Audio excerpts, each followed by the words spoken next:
Hello everybody, Jungle Sona here, and welcome to the Street Fighter V Beginner Breakdown. So before we get started, there's a couple things I just want to say. Number one, this is going to be a longer video than I normally put out. And it's because I'm going to be going into a lot more detail, and I'm going to be breaking down a lot more things. I highly recommend that you do not watch this all at once. I highly suggest that you watch this in segments, and come back to it every now and again. It'll be a lot easier to digest and also be a lot less of a slog, that you have to kind of sit here and watch however long this video is. Take it in increments. Number two, this is geared more towards beginners, if you haven't already told by the title. So this is for people that are just starting to play fighting games or are getting back into fighting games after having not played them for years. So this is going to be for the people that are, very much new to this sort of stuff. If you're advanced, you're already going to know this stuff. And number three, what it is that we're going to be looking for today. So I'm going to be trying to break down 3 things today, and hopefully you'll be able to recognize and start using these in your own fights. Also, this stuff's going to be universal in a sense. Yes, of course, this is more towards Street Fighter here, but these are things that you'll be able to more or less take with you in other fighting games. So, the 3 things we're going to be breaking down today. Number 1, how to punish blatant moves. Number 2, how to get out of and deal with a scramble. And number 3, how to read your opponent. So these might seem like advanced things, but don't worry, I'm going to be breaking them down and showing you very simple and easy ways that you can do this that don't involve having to go into the, 200 IQ big brain stuff. You can do these things even at the lower beginning levels. So with that being said, let's get into the first fight. Okay, so we're going to start with this fight with Dan, and I'm going to show you a little bit about punishing and countering just blatant moves. Okay, so right here, if you noticed, Dan did his EXDP. So crush counters are something really important to learn. They're going to help you punish what I like to call blatant moves. So a blatant move, in my opinion, is a move that's just like, you just throw it out. Like, there's no setup, there's no nothing, you just did the freaking move. And these are oftentimes DPs. So Shoryukens, Dragon Punches, whatever you want to call them. But DPs are something you're going to have to, contend with, especially in the lower ranks. In the lower ranks, they freaking love DPs. But what you can do is something called a crush counter. So when you guard against these things like DPs, every character has a crush counter, and a crush counter puts them in this huge hit stun, and it lets you follow up with a big combo. So every character has one. Some of them have it on their heavy punch, some have it on their heavy kick. For poison, it's their heavy kick. So Dan does the move right here. So a lot of times people will do this when they get hit out of the air and they fall back down at the same time. This is something that's been pretty common since, like, as far as I can remember, where you air to air, which is basically both of you jump in the air, one of them hits the other one, and you both kind of fall back down at roughly the same time. A lot of people will love to throw out a DP at this moment just because usually, since they're falling down second, the person who's falling down first will try to do some sort of move to catch them, and Dragon Punches are invincible on startup. So it's something that happens very commonly. So if you go for an air-to-air against a Shoto character, so a Shoto character basically being anyone who fights like Ryu. So of course Ryu himself, Ken, Akuma, Dan, Kage, any one of those characters are like a Shoto character. They all fight pretty much exactly the same. Then you need to be watching for a possible Dragon Punch Shoryuken as soon as you land on an air-to-air. But if you manage to block it, they come back down and they're wide open. That was a weird little side switch there. So you nail him with a crush counter. Big, look at that freaking damage. That is huge already. You get a free combo and you just make him pay for it. I screwed up here because I suck at this game, but you get the idea. And I'll show you real quick some crush counter combos you can do. Of course I'm going to be doing them poison because I'm playing with them, but you'll get the idea of the kind of damage you can pull off with these crush counter combos.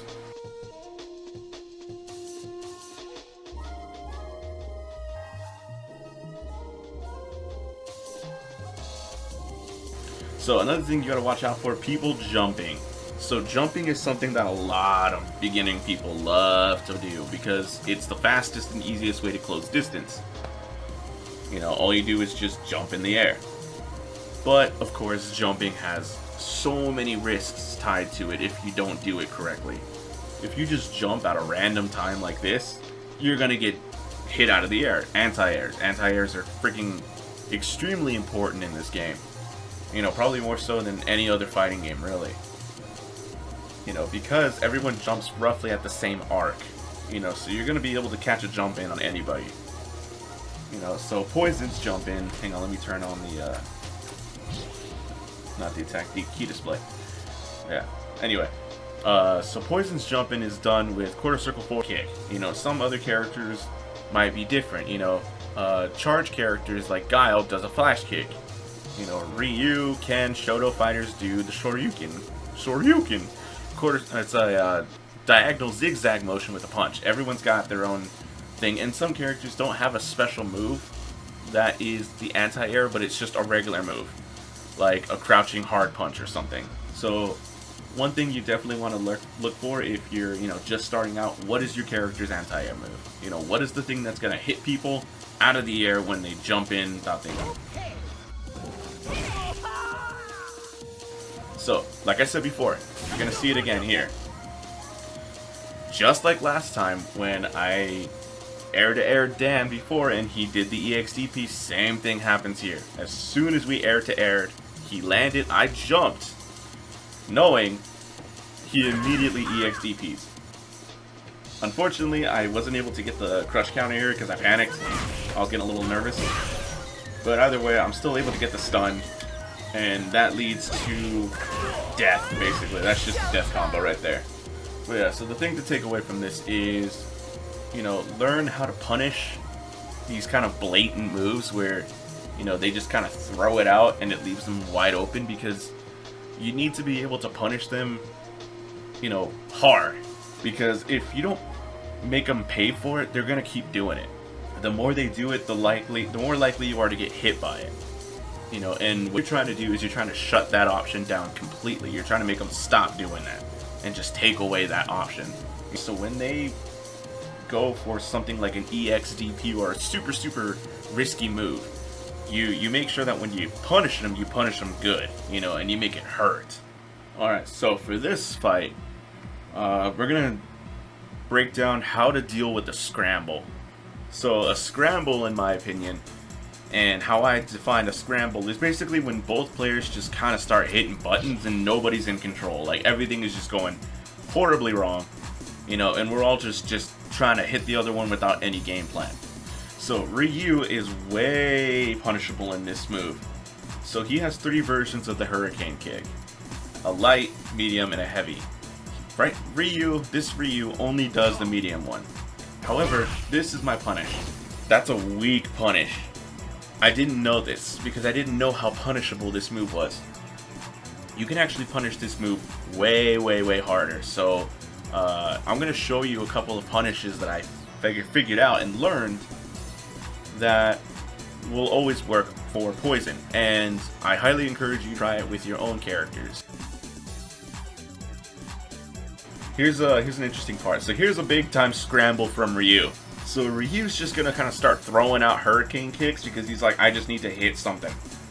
And again, yeah, in these sorts of moments, don't fall into the scramble. You know, if you're just getting hit a lot and you're starting to panic, one of the best things to do is to stop trying to push buttons, because all it's gonna do is just continuously get you hit. So I jump over this, boom, hit him with the crouching fierce. He throws another hurricane kick, hit him with another crouching fierce.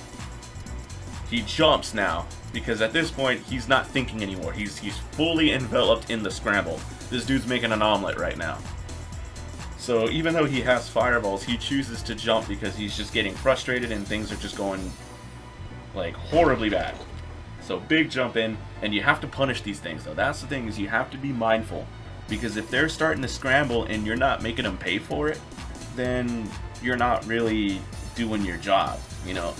Okay, so V trigger is something that you need to be careful of, because when people pop V trigger in low ranks, that means I'm about to go nuts. I want you to look at his command history on the right side of the screen and just watch how many buttons are being pressed at an alarmingly fast rate.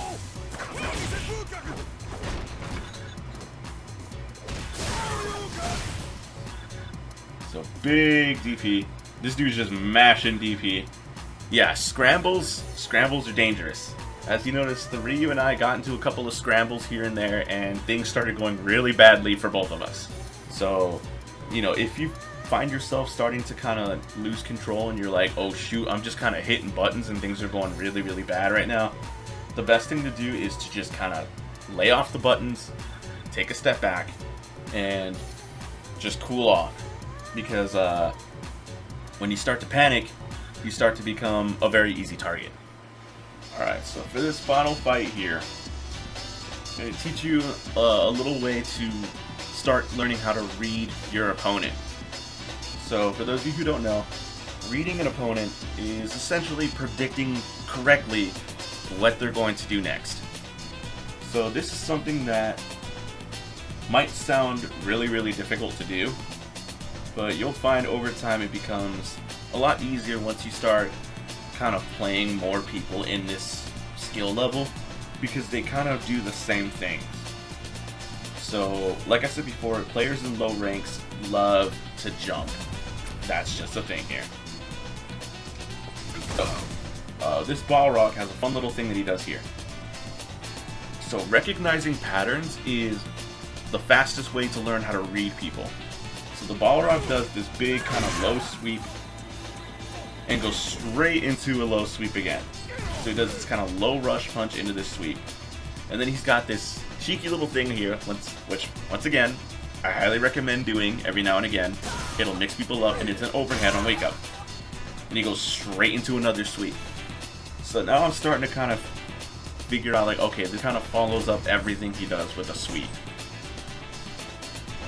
So he spins again, mixes it up, goes for a hit, and then goes for another sweep. So by now, we should all be kind of figuring out that, okay, this guy just does a sweep after anything. So I jump expecting something, and I guess correctly. And then he goes for a sweep. So this is Poison's cross-up, and it's not great. It'll hit, and it hits pretty far, but unfortunately it's a light, and that means there's a lot less time to combo. So a cross-up is a move that will hit behind your opponent as you jump over them. There are some characters that have really, really good cross-ups, and others that have just meh cross-ups. So for instance, Poison has a very meh cross-up. A character like Ken has a fantastic cross-up. So a cross-up is going to be any of your jumping strikes. Most of the time it's going to be a kick. So this is something fun you can try out. And if you knock your opponent down and you go for a jump over their head like that, you know, just try to, you know, go in the practice mode. Just have the opponent stand there and then try to jump over them and do all of your moves and see which ones hit behind them like that. And every now and then just experiment.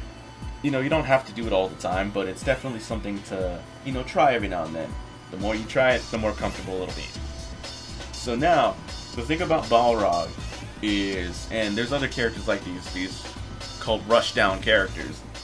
You know, these are the kinds of guys that they just want to be in your face at all times. Usually they have really, really bad range options. Most of the time they only have really good tools for just kind of being in your face, but they don't have really good tools when they're away from you. So because of that, I can start throwing long range hits. And he's just going to start eating them. Now, here's what I'm talking about reading your opponent. Like I said before, people love to jump. When I hit him low, and this is something that you're just going to learn over time.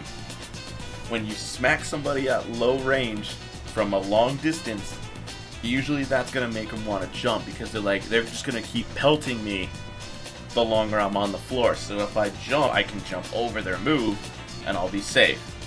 But that's when you do stuff like this and you catch them out of the air. Even if you don't have something like poison where, you know, I can throw the whip low and I can throw it high into the air, you can still do something like Ryu. I throw a fireball, bam, it hits them, and then I look like I'm gonna throw another one, they jump, and guess what? I uppercut them out of the air.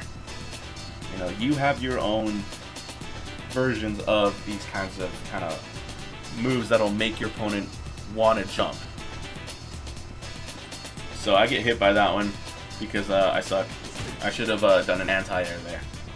So jab him out of that sweep, jump again, get a kick, hit.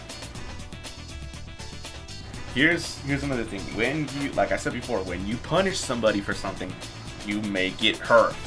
That way, it makes them afraid to do it again. This is some big damage he's eating. That's like 30% gone off of one sweep. Throw it low, and again, like I said before, I threw it low, he eats it, ID up another one, I know he's gonna jump again. I know it. I can feel it. I can freaking taste it. So guess what? I ready a high, and guess what? He jumps. This is starting to read your opponent, you know, and you'll be surprised. People follow the same patterns without even realizing it. It's just a thing that they do. You know, only in like higher levels where people start to kind of realize the mistakes that they're making and go, oh, okay, I keep jumping after this, let me not jump anymore. But in these moments when you've got them panicked, you've got them in a corner and you're beating on them, they're gonna default to exactly the last thing they did. So I hit him with that low sweep again from that long range whip, and I know he's gonna jump, so sure enough, he jumps. It is totally possible for you to do this. You just need to recognize what your opponent is doing. You gotta recognize the patterns, and that just comes with time. Put time and effort in there, and you will start to see that it's like, wow, this person just does this all the freaking time. Okay, when they do it again, I'm gonna punish it. You know, and that's what you need to look for. You need to just watch them and go, wow, they keep doing this one thing every time. Like, they mix it up with other stuff, but it always ends with that one thing. So for instance, like the Balrog, no matter what he did, it ended with a sweep. So once I started recognizing that and started punishing it, he stopped doing it. And now he became just clueless. That's the thing, you gotta take away what's you gotta take away what's most precious to them, and they have nothing. You know, and that's what it is. You gotta destroy their game plan. And at that point, they're forced to create a new one, and it's always going to be inferior to the one that they had already. But the biggest thing is, of course, just being mindful of it. Because if you're just getting hit and getting frustrated by it, you're just going to keep getting hit and keep getting frustrated. You know, if you notice, I got hit by that sweep like 4 times in the beginning. And yet, we reached that point where this dude was scared to even push a button. You know, and it's realizing that it's like, oh dang, I'm getting by this a lot. Why am I getting hit by this a lot, and how do I beat it? So there's absolutely a method to it. You just have to be conscious, you know, and again, that just takes time and practice, but it's not something that, you know, will take years and years to achieve. You can do it fairly quickly as long as you are just mindful of it. You know, right now I'm just trying to basically open your eyes to it and have it be easier to recognize. You know, as you watch this fight, I'm sure you also started to see that it's like, oh yeah, he keeps doing sweeps. You know, and now it's just you having to do that for yourself. You know, and that's the last thing that I want to leave you with is this stuff is hard. Alright, this stuff is not easy.